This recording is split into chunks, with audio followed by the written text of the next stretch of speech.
നീലാകാശത്തിൽ നടന്നു വീണ നക്ഷത്രങ്ങളെ പെറുക്കിയെടുത്ത് ഞാൻ നിനക്ക് തന്നു. ആ രാത്രിയുടെ രൂക്ഷഗന്ധം ഇന്നും എനിക്ക് രൂഷ്മള സ്മരണയാണ്. അന്നും നീ എന്റെ അസ്വാസ്ഥ്യമായിരുന്നു. ഇന്നും അതെ പ്രിയേ. തുറന്നു പറയുന്നുണ്ട്, ഒന്നും തോന്നരുത്. ഇല്ല, ആളേനെ അഭിനയിച്ച് അരി വാങ്ങിക്കുമെന്ന് എനിക്ക് യാതൊരു പ്രതീക്ഷയും. അത് പറയാൻ നീ എന്റെ സത്യം പറഞ്ഞൂടെ? നേരെ സഹിക്കാൻ തുടങ്ങിയിട്ട് ഞങ്ങൾക്ക് മനുഷ്യന്മാരില്ലേ? അവന് ഫീൽ ചെയ്യും. പാവം അവൻ പറയുന്നില്ല വാസ്തവമുണ്ട് സജ്ജി. ഇവിടെ ഇങ്ങനെ വലിയ വാടക കൊടുത്ത് താമസിക്കാൻ തുടങ്ങിയിട്ട് മാസം 6 കഴിഞ്ഞില്ലേ? ഇതുവരെ 4 ആളോട് പറയാൻ കൊള്ളാവുന്ന ഒരു വേഷം കിട്ടിയവനൊക്കെ കിട്ടിയല്ലോ. എന്തോന്ന് കിട്ടി? കുന്തം പിടിക്കുന്ന വേഷം. ഒരു വേഷം കിട്ടാൻ 6 അല്ല 60 മാസം വേണ്ടി വന്നേക്കും. ചെലവെനിക്കൊരു പ്രശ്നമല്ല. സൂപ്പർ സ്റ്റാർ ആയിട്ട് വീട്ടിലേക്ക് ചെല്ലാവുന്നാണ് അമ്മ പറഞ്ഞിരിക്കുന്നത്. എന്നാ പിന്നെ അളിയൻ ഇനി ഒരിക്കലും വീട്ടിൽ പോകേണ്ടി വരും. എന്തൊക്കെ സംഭവിച്ചാലും ഞാൻ ഇപ്പോഴും പറയുന്നു, നിനക്ക് അഭിനയിക്കാൻ അറിയില്ല. എനിക്ക് അഭിനയിക്കാൻ അറിയില്ല. എടാ, എനിക്ക് അഭിനയിക്കാൻ അറിയാവോ ഇല്ലയോ എന്ന് ഞാൻ കാണിച്ചു തരാം. ഒരവസരം വരട്ടെ.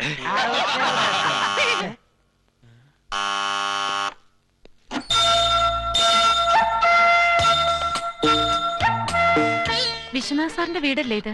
അല്ലല്ലോ. അല്ല, ആരുടെ വീടാണെന്ന് ചോദിച്ചത്? വിശ്വനാഥ് സാറിന്റെ. സോറി, വിശ്വംഭരൻ എന്നാ ഞാൻ കേട്ടത്. ഇത് തന്നെ വിശ്വനാഥ് സാറിന്റെ വീട്. വന്നാട്ടെ, ഞാനെടുക്കാൻ. വേണ്ട, സാറില്ലേ? ഉണ്ട്, ഇപ്പൊ വരും. നടക്കാൻ ഇറങ്ങിയതാ. വാ, ഇരുന്നാട്ടെ. പൂച്ച പൂച്ച പൂച്ച, കിച്ചണിൽ പൂച്ച. അമ്മാവന് ദിവസവും സന്ധ്യക്ക് നടപ്പ് പതിവുള്ളതാ. താമസിക്കില്ല. സാറിന്റെ വൈഫില്ലേ? പൂച്ച കൊല്ലും ഞാൻ. ഞാൻ കല്യാണം കഴിച്ചിട്ടില്ല. ഞാൻ വിശ്വനാഥ് സാറിന്റെ കാര്യം ചോദിച്ചത്. അമ്മായി കൂടെ പോയി. കുടിക്കാൻ എന്താ വേണ്ട? ഒന്നും വേണ്ട. അത് പറഞ്ഞാ പറ്റില്ല. അമ്മാവനെ അന്വേഷിച്ച് ആരെങ്കിലും ഒരാൾ വീട്ടിൽ വന്നാൽ ഒരു ഗ്ലാസ് നാരങ്ങാ വെള്ളമെങ്കിലും കൊടുത്തില്ലെങ്കിൽ പിന്നെ വഴക്കെനിക്കാ. 1 സെക്കൻഡ്. പൂച്ചക്കെട്ട് ഞാൻ വെച്ചിട്ടുണ്ട്. എന്തോടാ ഇത്?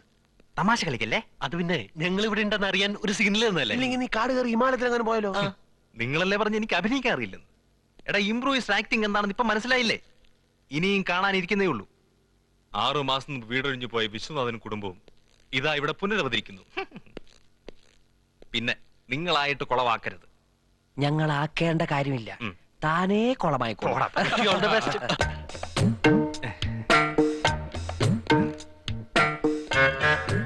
എന്താ പേര്? പേരെന്താ? എന്താ പേര്? ഭാഗ്യരേഖ. നല്ല ബെസ്റ്റ് പേര്. അമ്മാവനെ കണ്ട് പ്രത്യേകിച്ചെന്തെങ്കിലും? പ്രത്യേകിച്ചൊന്നുമില്ല, കുറച്ചു ദിവസം ഇവിടെ താമസിക്കാൻ വന്നതാ.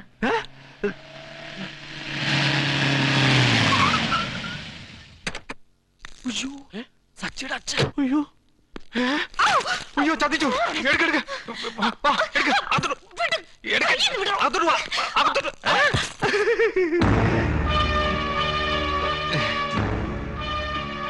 ഏതാടാ ഇവള്? ആരാടി കൊച്ച നീ? എന്താ ഇവിടെ? അച്ഛാ, അത് പെട്ടിയും പ്രമാണവുമായി കുറച്ചു ദിവസമായി ഇവിടെ താമസമാണല്ലേ? എത്ര ദിവസമായി നീ ഇവിടെ വന്നിട്ട്? വിശ്വാസ് സാറിനെ കാണാമെന്നാണ്. വിശ്വാസോ? വിശ്വനാഥ സാറിനെ കാണാമെന്ന. ഏത് വിശ്വനാഥൻ? ഈ വീടിന്റെ പഴയ ഉടമസ്ഥൻ. ഓ, അത് ശരി. എടാ മോനെ, എന്നോട് തന്നെ വേണോ നിന്റെ ഈ വേല? ഈ പ്രായമൊക്കെ കഴിഞ്ഞിട്ടാണ് ഞാൻ ഇങ്ങോട്ട് വന്നത്. അതെ അതെ അതെ. അയ്യോ അച്ഛാ, മിണ്ടണ്ട. ചുമ്മാ അതല്ല ഞാൻ അയക്കുന്ന പൈസ ഒന്നും തികയാത്തത്. ഇവിടെ പോലുള്ളവരെ തീറ്റി പോരണമല്ലോ.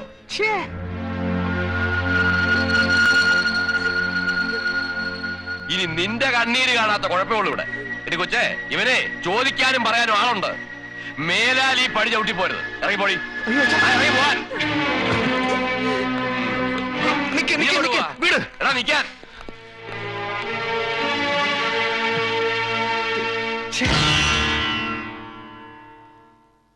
ഒരാളെ കൂടി അക്കോമഡേറ്റ് ചെയ്യുന്നതിൽ വിരോധമൊന്നുമില്ല. പക്ഷെ ഈ കുട്ടി പുരുഷോദ്ദേശിയാണെന്ന് ഞങ്ങൾ എങ്ങനെ വിശ്വസിക്കും? സൂപ്രണ്ട് പറയുന്നത് നേരാ. ഇവിടെ പറ്റിക്കൂടി നിൽക്കാൻ കള്ളം പറയുന്നല്ലോ. அப்படியெல்லாம் சொல்லக்கூடாதுமா. இந்த வீட்டு அட்ரஸ் கேட்டுதான் இந்த பொண்ணு எங்க வீட்டுக்கு வந்தது. புருஷ வித்வேஷிகள் தாமசிക്കുന്ന வீடு ஏது அப்படின்னா கேட்டது இல்லம்மா. ഭാഗ്യരേഖയ്ക്ക് ആണുങ്ങളോട് വിദ്വേഷം തോന്നുക എന്നാ കാരണം? എനിക്ക് അങ്ങനെ അവരോട് വിദ്വേഷമൊന്നുമില്ലല്ലോ.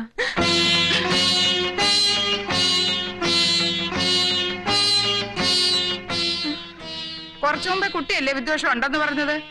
അതെ, ഈ വിദ്വേഷം എന്ന് പറയുന്നത് മനസ്സിൽ മാത്രം ഒതുങ്ങുന്ന ഒരു ലളിത വികാരമല്ലേ? പുരുഷവർഗത്തോട് എനിക്ക് അറപ്പാണ്. വെറുപ്പാണ്, തീർത്താൽ തീരാത്ത പകയാണ്. നേരിൽ കണ്ടാൽ കടിച്ചു കീറി രക്തം കുടിക്കാനുള്ള ദാഹമാണ്. അപ്പോൾ ഞാൻ ഭാഗ്യരേഖയല്ല, കള്ളിയങ്കാട്ട് നീലിയാണ്. പക്ഷേ അത് തെളിയിക്കാനുള്ള സർട്ടിഫിക്കറ്റ് ഒന്നും എന്റെ കയ്യിലില്ല. നിങ്ങൾക്ക് വിശ്വസിക്കാമെങ്കിൽ വിശ്വസിച്ചോളൂ, അല്ലെങ്കിൽ പുരുഷ സ്പർശമേൽക്കാത്ത ഏതെങ്കിലും ഒരു കോണിലേക്ക് ഞാൻ പൊയ്ക്കോളാം. പോട്ടെ. വരേ മാമി.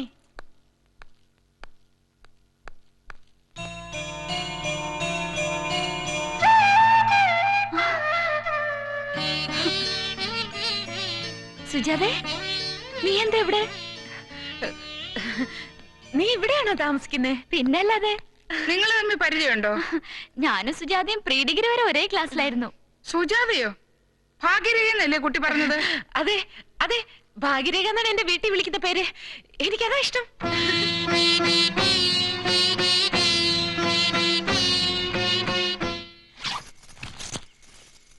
ഈ പുരുഷ വിദ്വേഷികളുടെ ഇടയിൽ നീ എങ്ങനെ വന്നു പെട്ടു?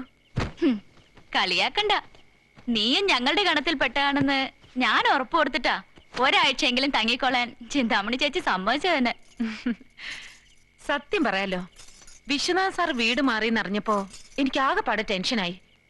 ആ പൂക്കാരി ധൈര്യം തന്നിട്ട് അങ്ങോട്ട് കയറിയതെങ്കിലും നിന്നെ കണ്ടപ്പോഴാ എനിക്ക് ശ്വാസം നേരെ വീണത്. കോളേജിൽ നിന്ന് പിരിഞ്ഞ പിന്നെ നീ എവിടെയായിരുന്നു? ഇടയ്ക്ക് ഞാൻ ആരോടൊക്കെ അന്വേഷിച്ചു, അവർക്ക് ആർക്കും നിന്നെ പറ്റി ഒരു വിവരവും ഇല്ലായിരുന്നു. പ്രീ ഡിഗ്രി കഴിഞ്ഞപ്പം ട്രാവൽ ആൻഡ് ടൂറിസം കോഴ്സ് പഠിക്കാൻ എറണാകുളത്ത് പോയി. അതാ നാട്ടിൽ ആരുമായി ബന്ധമില്ലാതായത്. ഇടയ്ക്ക് ഒന്ന് രണ്ടിടത്ത് ചെറിയ ചെറിയ ജോലികൾ നോക്കി, ഒന്നും പെർമനന്റ് ആയില്ല.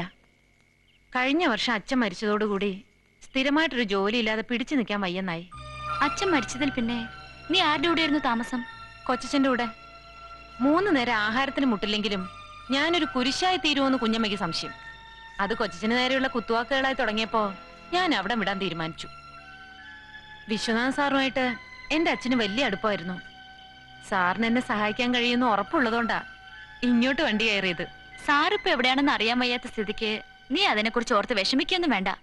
ഒരു ജോലി കിട്ടുന്നവരെ ഇവിടെ താമസിക്കാനുള്ള ഏർപ്പാട് ഞാൻ ചെയ്തുതരാം.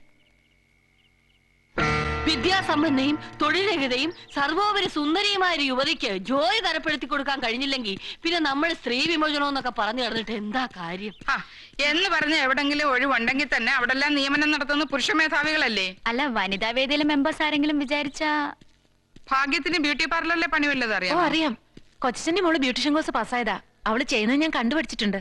അപ്പടിയാന ഷീസ്വള്ളി മാലതി മേനോന് സഹായത്തിന് ഒരാളെ വേണമെന്ന് പറഞ്ഞിരുന്നു. അവർക്ക് വേറെ ആരെയും കിട്ടിയില്ലെങ്കിൽ തൽക്കാലം ഭാഗ്യത്തിന് അവിടെ കൂടാം.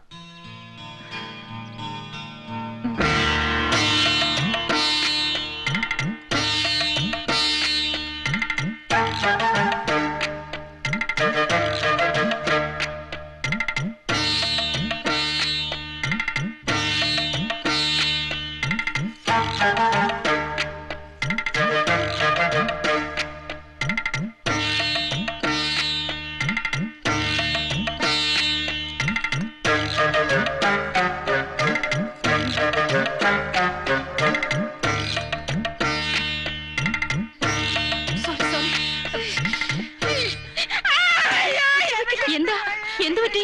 ശകലുണ്ടായി കണ്ണി വീണം തോന്നുന്നു. ജോലി അറിയാത്ത ഇവളെ എന്നത്ര മാലതി പിടിച്ചു നിർത്തിയത്? കുട്ടിക്ക് വർക്കറിയാവുന്നാണല്ലോ ചിന്താമണി പറഞ്ഞത്. മേഡം എനിക്ക് അറിയായിരുന്നു മേഡം, പക്ഷെ 4-5 മാസമായതുകൊണ്ട് ടച്ച് വിട്ടുപോയി. മാത്രമല്ല ഇതുപോലെ ഫേസേ. എന്റെ ഫേസ് എന്നാ കുഴപ്പം? ഈ ഫേസിന് കുഴപ്പമൊന്നുമില്ല, ഫേസൊക്കെ നല്ല ഫേസാ. പക്ഷെ എനിക്കെന്തൊരു അബദ്ധം പറ്റിയതാ മേഡം. മേലെ ഇത് ആവർത്തിക്കരുത്, അറിയാവുന്നവർക്ക് ചെയ്താൽ മതി. ശരി മേഡം.